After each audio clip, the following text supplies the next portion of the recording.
My name's Adele Onyango and welcome to another episode of Legally Clueless. No, seriously, I have no clue what I'm doing, but I'm pretty sure I'm not the only one. Hey you, welcome to episode 210 of Legally Clueless. Thank you so much for rocking with this podcast. It's such an honor to have you as part of the fam. If this is your first time listening, welcome. Audio episodes like this go out every single Monday, and you can catch them on Spotify and everywhere else you listen to podcasts on. We also have 3 seasons of our video series and a tour series that's pretty dope. Head over to our website, which is legallycluelessafrica.com to check those out. And while you're there, sign up to join our community so you can get monthly letters from me. And also a heads up whenever we have events coming up, like our group therapy sessions, painting classes, etc., etc. Just dope things. That's for the newbies. If you are an OG member, man, I have so much love for you. Thank you. And I'm glad that this space has grown to be what it is. I don't know. I'm in a really grateful space today. So bear with all of the thank yous. However, I know this is a really anticipated episode, judging from our Instagram page, which is Legally Clueless Africa. It's part 2 of Captain Washira's story. Listen to this. Sadly, I think it was 2 months after coming from hospital, no drugs, no anything. One day I drank alcohol, and it ended up with me crashing my sister's car. First, I punched my brother's best friend in the face. Then I beat up my brother for about 20 minutes. Then I took my sister's car, I took my dog, and I drove out. I didn't know how long, but I beat up a watchman at a petrol station. Then I drove out. Then bam, accident. I walked into the middle of the road. My dog tried to stop me. It got hit by a trailer. That is Washira. His story is coming up in a bit in this episode. I also want you to check out the song of the week. I'm pretty sure I've shared it before, and then I forgot about the song. I rediscovered it yesterday, and I bumped off the song that I'd planned to share, and I was like, no, I'm going to share this one with you again. So it's the remix of a beautiful song. The remix is by Sun L from South Africa, and the song is Yerefaga, and originally done by Omu Sangare. I hope I pronounced her name right. I don't know, but it's such a beautiful song. The original is pretty dope, but I really like this version because I'm a beats person, and I feel like there's this one guitar in this song that speaks to me. Like it's its own language. I don't know if that makes sense. It's just so beautiful. So make sure you check it out. I'll put a link to the song in the show notes.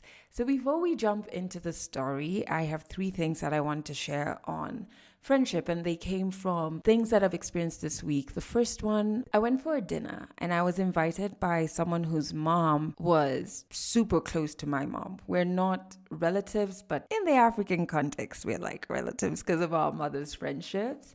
And his name is George. He's such a wonderful soul.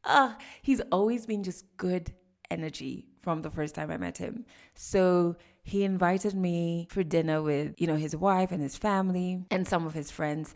I knew no one there except him and his wife. And I was just like, you know what? We're going to open ourselves up to making new connections and being in different spaces. And it just ended up being so beautiful because we sat and had dinner and talked about everything from feminism to therapy and family trauma and healing from that. George and his wife were talking about the different things they're navigating with their 2 kids. And it was so beautiful. And we were just like people from different cultures and different backgrounds. And it's like I made friends, I made friends with people who I just never knew before. So that's one.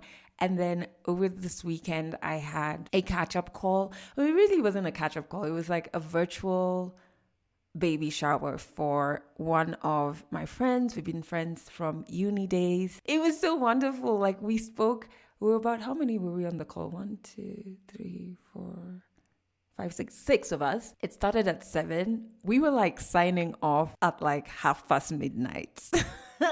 But it was so nice, and I just felt so lifted. I don't know, so lifted, and it just got me thinking about friendship. And I started writing about friendship, and I thought I would share 3 things that I've learned over the last 1.5 to 2 years on it. Number one is you can make friends at any age. I used to think that the friends you made at a certain point in your life had to be your friends for life. And I probably said it even in the beginning episodes of this podcast of just like, I have enough friends, I'm good, whatever. And I've learned that that's not true. Just as you as an individual grow through life and new things develop within you, so can they develop without. You know what I mean? So it's a disservice to lock out potential connections and friendships across your life because you're stifling your growth if you think about it. And so it's been so beautiful to just kind of open myself up a bit more to friendships and acknowledge that I have evolved into like a deeper version of me, and with that comes new things like new friends, and that's magical. It's not scary or wrong. The second thing is you can grow past friendships. They don't always have to end in drama, you know what I mean? And you don't always have to force the friendship to remain. Like you can feel that you guys are being pulled apart or you're going in different directions and then you're forcing it. You don't have to force it. It's okay. Some friendships are meant to be there for a season, and it's fine to let go when it's time to let go, which you will always know. It doesn't mean you're a bad person, etc. I just think you'll always have the good moments, and you were blessed to have experienced that friendship, and it's fine. People grow past each other, even in just intimate relationships. And it's also the same in friendships, and that's okay. And then the third thing is you are so deserving of the type of relationships you desire. And relationships include friendships, and you shouldn't settle.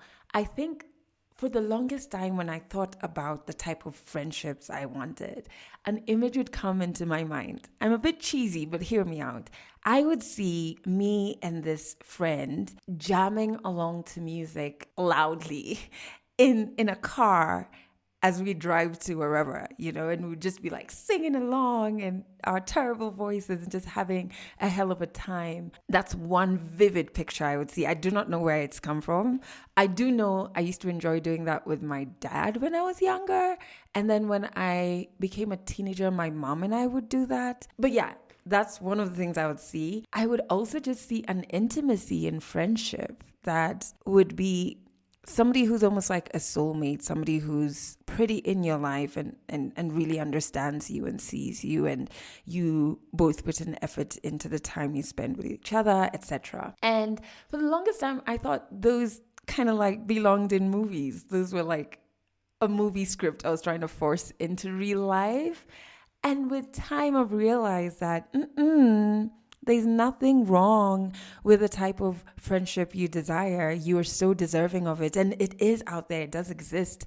And you shouldn't settle. And I have a friend who's pretty close to me right now. And, we have such an intimacy that I look at it and I just laugh, because we've had moments where we've been singing in the car and it kind of just sporadically happened. And I was like, this is so cool. It's happening.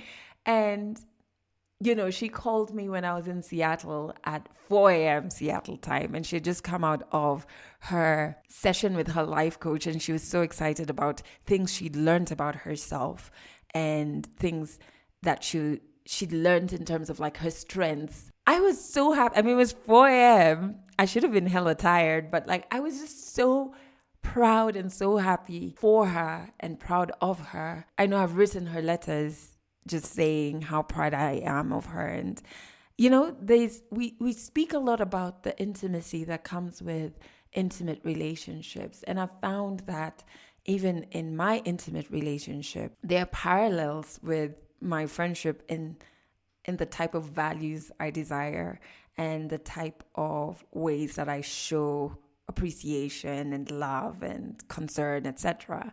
And so it's just dawning on me now that we don't really chambua, what's the English word? Dig deep and like unpack friendships, and that the friendship that you really want to experience in your life, it's possible.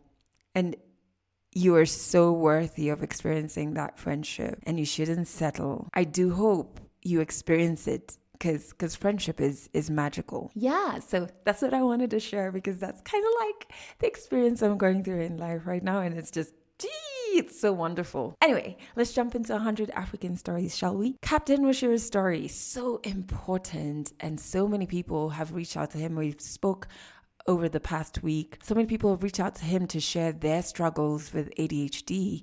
And I think it just speaks to the power of storytelling to connect people and make you feel like you're not alone. You're not alone going through this. And there's no reason for you to feel shame or embarrassment. Those concepts actually don't exist, but that's an episode for another day. You're not alone. And so this is a special story for me because of that. So if you haven't listened to part 1, I suggest you listen to episode 209. Listen to part 1, because then part 2 will make absolutely no sense to you. And at this point, part 2 is starting off with him having checked into a mental health institution. 100 African stories on Legally Clueless. Stories from Africa. So my bro took me, I'm hungover, and the doctor gave me a questionnaire to fill. I'm irritated. Like, dude, I'm hungover, and you're asking me to do an exam? And he looked at me and asked me if I eat. I told him, yeah, sometimes. When I was done with the questionnaire and gave him back, he looked at me and he's like, so this is an ADHD questionnaire, and it's an exam, so I'm going to ask you the oral side of it. Okay, so I answered the questions, and he was like, according to my assessment, you're not going home today. He picked up his phone, called the secretary, told her, prep a room for this guy. I'm like, what do you mean I'm not going home? You can't go home. In the state you're in? So, yeah, I'd packed, because my dad told me, just pack, just in case they tell you not to go. I didn't know he knew what he was talking about. So I'd packed. He asked me, the doctor asked me if I had clothes. I told him, yeah, suitcase full. You came prepared, I see. So I got a room, got in, and I'd called a friend of mine, Esther. I thought I had a lot of friends. Adele. Your friends are not your friends. Esther came through. Nobody else. So it was me, my brother, and Esther in the room. And she asked me if I'm ready for this. I told her, hey, there's no going back now. So yeah, I got admitted. I stayed in hospital for 3 weeks. At first, it's whatever. Then the next day I woke up, I was just like, okay, now we're panicking. Like, yesterday we came here hungover and like a little booze was still in our system. So we're like, hey, we can do this. But now, you can't go out. You literally can't leave the compound. You have a program. You have these nurses who wake you up at like 5:30 in the morning to come and pima your blood pressure. Yeah. What have we done? On the third day is when I was like, okay, I can feel some change. And then I started getting social. I started like letting loose. And I started becoming proud of myself. Then I started exercising. I started running from the basement to the top floor, down like 4 times. And I started going for group therapy, individual therapy, color therapy. Who an adult, as in we're drawing into I was like, this is ridiculous. Like at first I just wanted to do it because it was so ridiculous. But then it was helpful, coloring. And then I started reading. I finished a novel, I think 200 pager in a day. I don't read, Adele. And here I am sitting on the balcony in shorts with a political novel. Life changes. Life changes you. Life changes your environment. Life changes your way of thinking. But then, as proud as I was scared. I became scared. I went back to being scared. My best friend, Patrick, asked me a question before I went to hospital. He asked me, are you ready? I asked, for what? Are you ready for who you're going to be after the hospital? Like, yeah. Okay, that's great. But even if you're ready, are they ready? What do you mean by they? Are your friends who you call your friends ready for you? Is the world ready for you? That's when I started thinking about it. The world wasn't ready for the new me. Neither was I ready for it. Because after my diagnosis, I realized that everything that I knew before this day, before this diagnosis of ADHD, before I started my medication, was wrong. Since childhood, I was told, you're too noisy, or you're too quiet, or you do things when the time is not right. Back to my nocturnal life. I'm active at night. And that's what people used to tell me when I was young.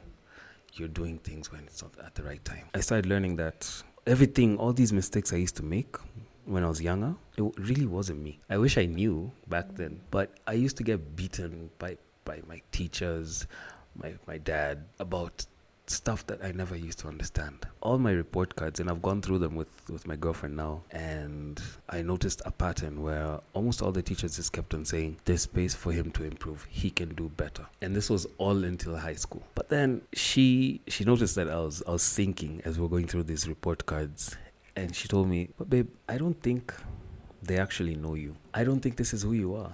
I don't think these report cards define who you are. I know who you are. And she encourages me every single time. Don't close yourself up thinking that you're this broken person. She calls my mind my beautiful mind. It's like, babe, you have such a beautiful mind. And tells me over and over, like, I would want to just plug in HDMI wise and just see like what you go through up in there. I tell her that you're going to be scared. She's like, I don't care. Because if whatever's going on through there, if what you give me, what you tell me is like such a small percentage of it, then you have this limitless kind of thinking. When I came out of hospital at Chiromo, this is how the story of how we began dating. I'd broken up with my girlfriend, the violent one. I'm home. I've refurbished my kitchen. My best friend Patrick has come through, and I get a DM. Someone replied to your post. Okay. I open it. It's her. And we start conversing. I don't know why, but I opened up to this girl and told her, like, yo, the truth is, I just came from hospital, by the way. And I think I have this and this problem, but I was diagnosed with this and this and this. And I know her because we went to uni together. And she'd been such a hard ass on me. This girl, she knew what she wanted. So sadly, I think it was 2 months after coming from hospital, no drugs, no anything. One day I drank alcohol with Pato and 2 girls. And I'll save you guys the details, but it ended up with me crashing my sister's car. It ended up with me going for 5 hours. First, I punched my best friend, my brother's best friend in the face. Then I beat up my brother for about 20 minutes. Then I took my sister's car. I took my dog, and I drove out. I didn't know how long, but I beat up a watchman, a guard at a petrol station. I got my car fueled. The car that I had, my sister's, fueled. I don't think I paid. Then I drove out. Then bam, accident. I walked into the middle of the road. My dog tried to stop me. It got hit by a trailer. Then I drove myself home, according to Patrick. Patrick found me at the gate. Car was smashed. Dog is dead. And I can't see. And then I'm in this state of fear. So I was taken to Aga Khan. So this day that I drank, or the nights that I drank, this beautiful girl that I'd been conversing with via Instagram had sent me photos of herself. And when I came to in Aga Khan, that's all I could remember. Everything else was just a blur. So when I was released from hospital and went home, she sent me food in a package. She sent me pilau with kachumbari and chicken, and I was speechless. I was like, what? And we hadn't even begun dating then. But this girl who took care of me from afar came closer and took care of me from home. And ever since, she's taught me to think of myself more than I usually do. I told her one day recently that I didn't take my meds. Oh my God, she almost killed me. She's like, what? Why? I thought we were getting better. I don't think that I ever sat down and appreciated every day that I woke up. Like, we slept, woke up, cool. So we're awake, and then we forgot that we were asleep at some point and we woke up. We're not appreciative of that. But then when we start appreciating that, hey, yo, I closed my eyes and I woke up in the morning and I started walking with my 2 legs, ate and did ABCD. Even if you didn't go to work, you got out of bed. How many people can say that? You can't control what others think. You can't force someone to forgive you. Have I forgiven myself? Should be the question. I don't think so. I think about Ozil, my dog, the Rottweiler, every day. And I still have questions unanswered. Where was I going? What was I doing? I don't even know what I hit or what hit me. But how do I live? I believe that Ozil walked into the road to sacrifice himself for me because my story was not done. God hadn't stopped my story. It was just the beginning, clearly. And I've actually I've actually just gotten the answer. Have I forgiven myself? I forgive myself daily, bit by bit, through something like what we're doing right now, sharing my story. The day that I commented on your post is another day that I forgave myself. Because if I didn't live that day, I would not be able to tell someone else that, hey, I've noticed this and this about you, and I think you should try talk to someone. I forgive myself every day through showing love to my dog right now. He's called Bruno. And Bruno, I adopted him in December last year. I look at Bruno with these big brown eyes. He's a German Shepherd. And he wasn't loved by the people who had him before. But how else is someone supposed to love if they don't receive love? Bruno was scared. He was fragile. He was at 1 year 5 months when I picked him. And he got stuck to me. Like the first day I went to see him, we played around and everything. I took him out on a leash. And he never wanted me to drive out of the compound. He kept on following the car. The guard had to stop him from getting out of the compound. And that just made me realize that, this dog needs some love. It's all about what you can give and what you can receive. Finding the new me. My life went through a process where you break down everything, every little thing you knew. You go back to your nature and you let nature do its thing, and it's called natural selection. I went back to in the quest of finding myself. I went back to the people I knew, and I sat there, and I've never felt so awkward. I felt so awkward. I'm like, yikes! So, oof, you look like this? You talk like that? I don't think so. I looked at these guys and I'm like, hey, you're not the people I thought I knew. So bye. And I went. And I got so much judgment from them and other people like, yo, so now you think you're too cool, eh? You know yourself. Now you've started gaining weight. Eh? You look bulk. Now you're on another level. I'm like, just shut up. Just shut it. Because if you were my people, if you're my people, you'd have been there. If you were my people, you wouldn't have let me go down the road that I was going down. But birds of a feather, I guess. If we're falling, we are falling together. Hey, I'm not about to be in that group. So I started doing my thing solo. And I started building now. It was my girlfriend and I. And then there was Pato, okay?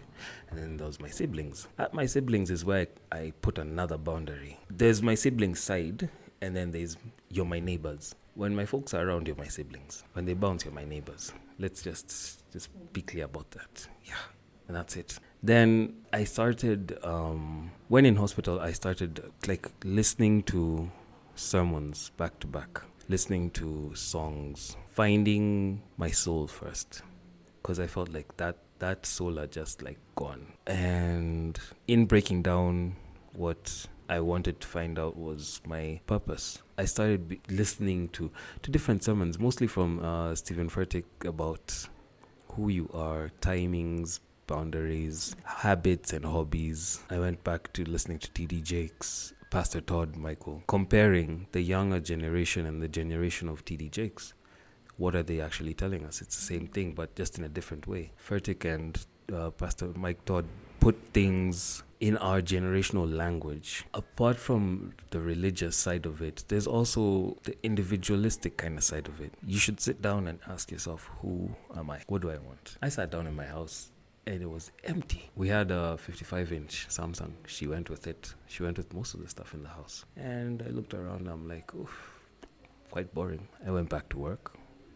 I began accepting that this is who I am. This is me. This is ADHD.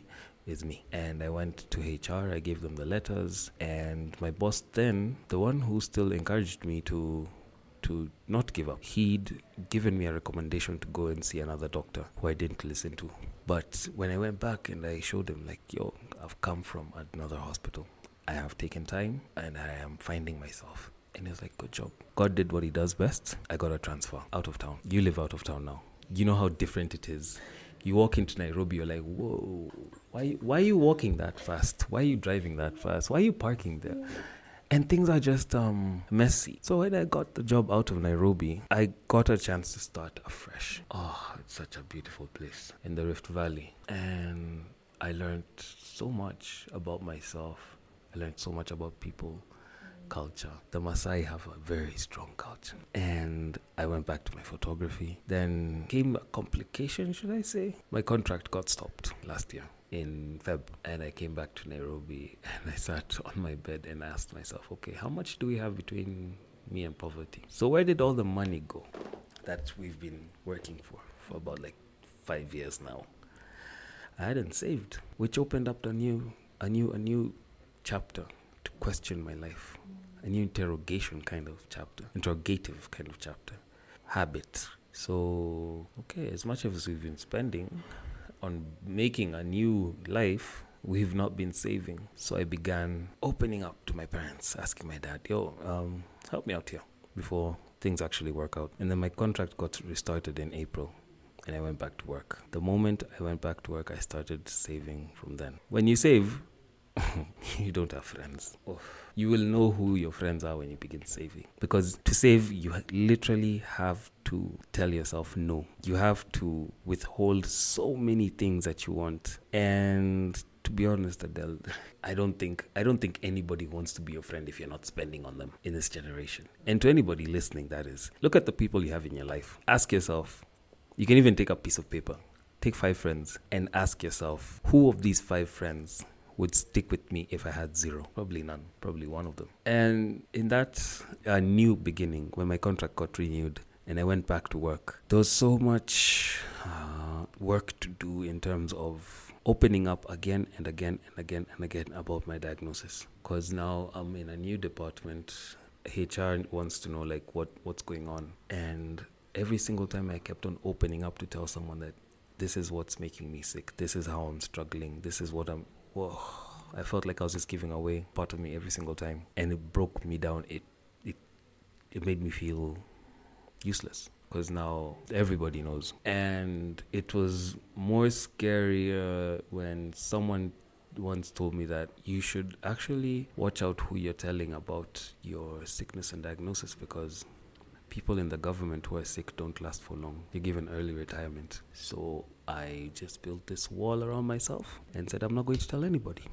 Again, that made me land into trouble. I was called for a disciplinary hearing to explain why I didn't do a certain thing when it was needed. So I had to open up again. Luckily, that opening up helped, because the people who I was telling, the panel were told, saw mercy on me and put me back to work. They said, look, we'll support you if only you'll be open with us. Cool. So right now, I'm back in Nairobi, still in the relationship. I love it. We're trying new things. That's going out more. We went to a concert the other day, a comedy show, live. That's because you said so, BYSS. And to be honest, it's not all rainbows and sunshine, because right now I am struggling with one of the drugs that I'm taking, which is the sleeping drug, quitipin. So my girlfriend had told me, and she tells me a lot, if you wake up in the morning and you feel quitipin is not out of your head, don't drive. You know, we normally see on like a box of medicine, don't operate machinery. Who am I? I'm late for work. I don't want to disappoint her, because I pick up as we're going to work in the same area.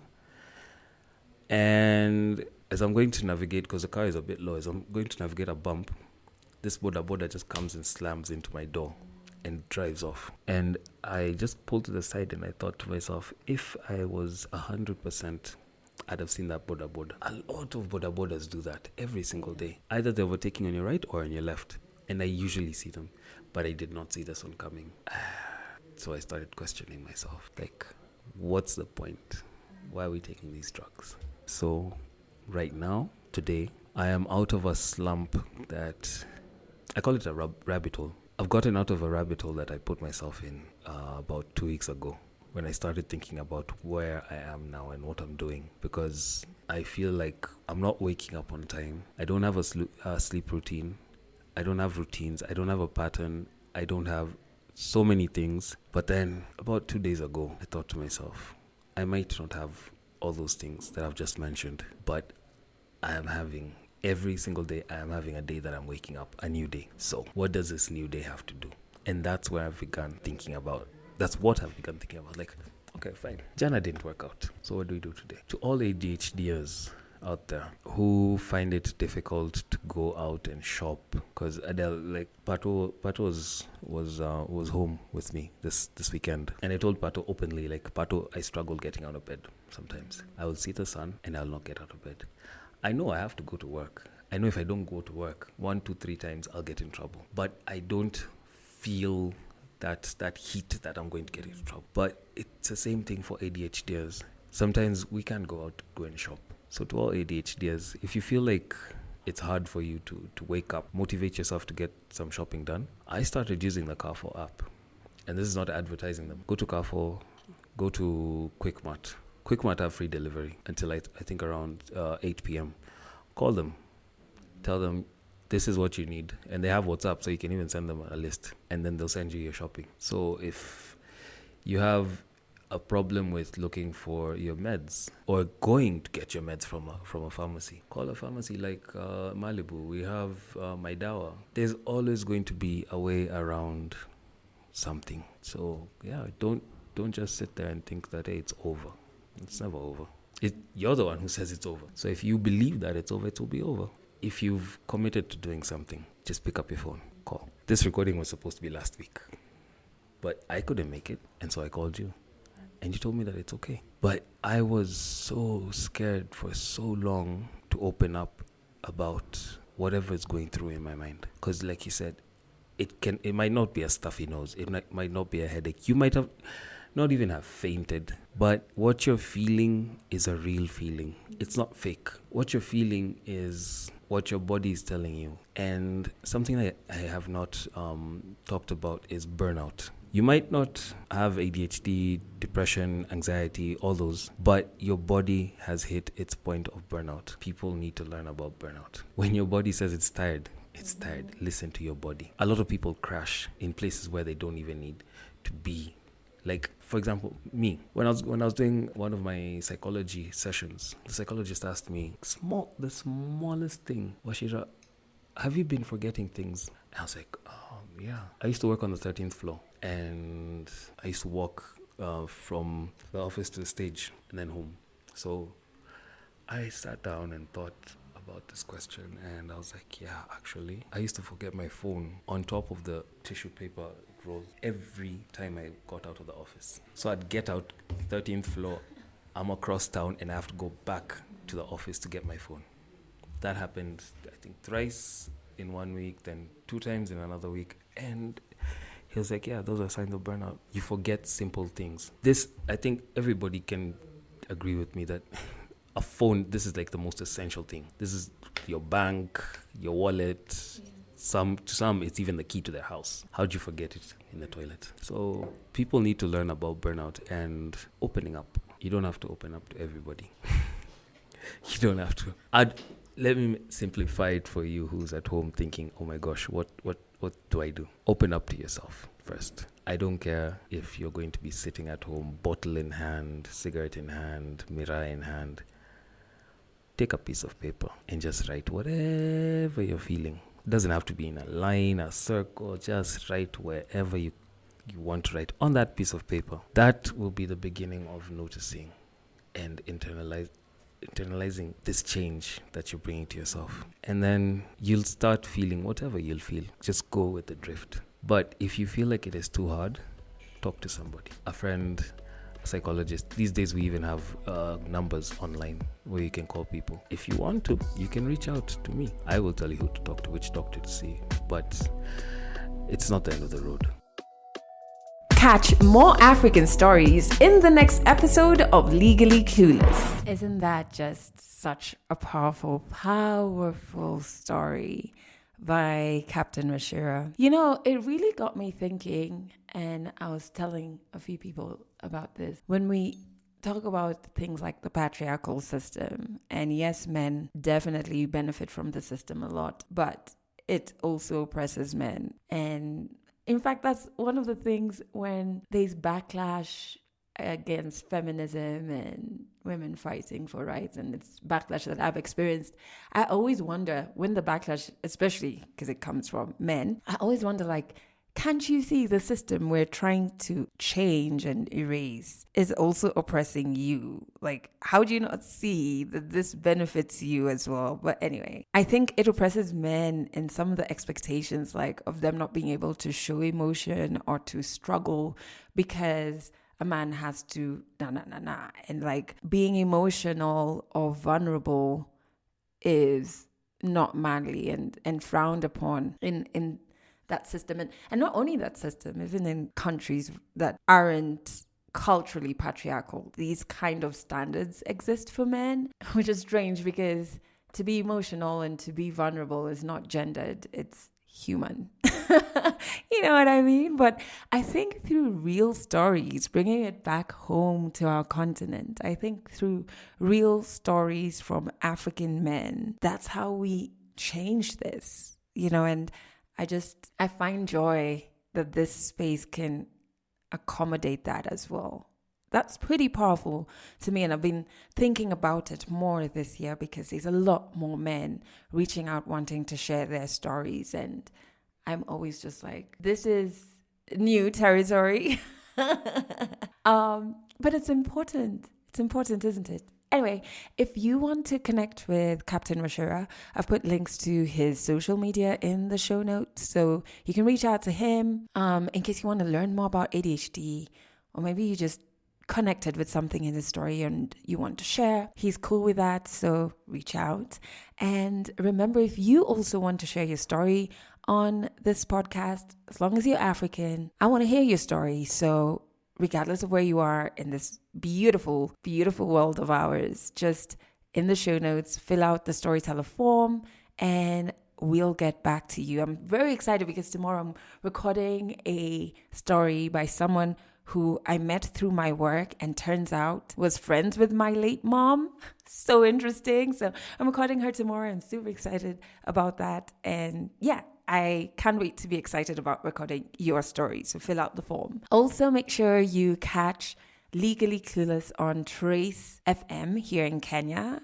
We're there Mondays and Wednesdays at 1 p.m. and 11 p.m. Fridays at 1 p.m. If you go to traceradio.co.ke, you can stream Trace there. All right, I am leaving you with so much grace and so much love and just gratitude. I'm in a season of just like deep gratitude. In fact, that's one of the things, the dinner I was telling you I went for at George's house earlier in the episode. When we were sitting around the table, one of the guests goes like, I have a question. What's everybody here grateful for? And I was just like, this is my kind of dinner. Where have you people been my whole life? Anyway, and I said, I am grateful for the sunrise and the sunsets because I think for the longest time, we think those are the small things. And so we're waiting to be grateful for big things like you got your dream job, you bought this thing, or you got into this relationship, or you had a successful pitch at work, you got this promotion. We're waiting for these big things and we call those things big. I think where I am in life is that those are not big things. They're important and they're nice. But the big things for me are, you know, the magical things happening in such a mundane way around us, like sunrises and sunsets, like trees, like plants, like a new leaf makes me so happy. And the ability to see that around my house all the time because of my mini plants is like, I'm so grateful for that. I'm grateful to breathe. Oh my goodness. Like, there are times where I catch myself and I'm just like, look at us breathing. And I know it sounds so weird, but it's like these things that we think are so automatic and are so small are really the big things. So I hope this week you notice more of these big things. That's it for this episode of Legally Clueless. You can share this podcast with your friends. You can keep it for yourself. I'm not judging. Just make sure you're here next week for the next episode.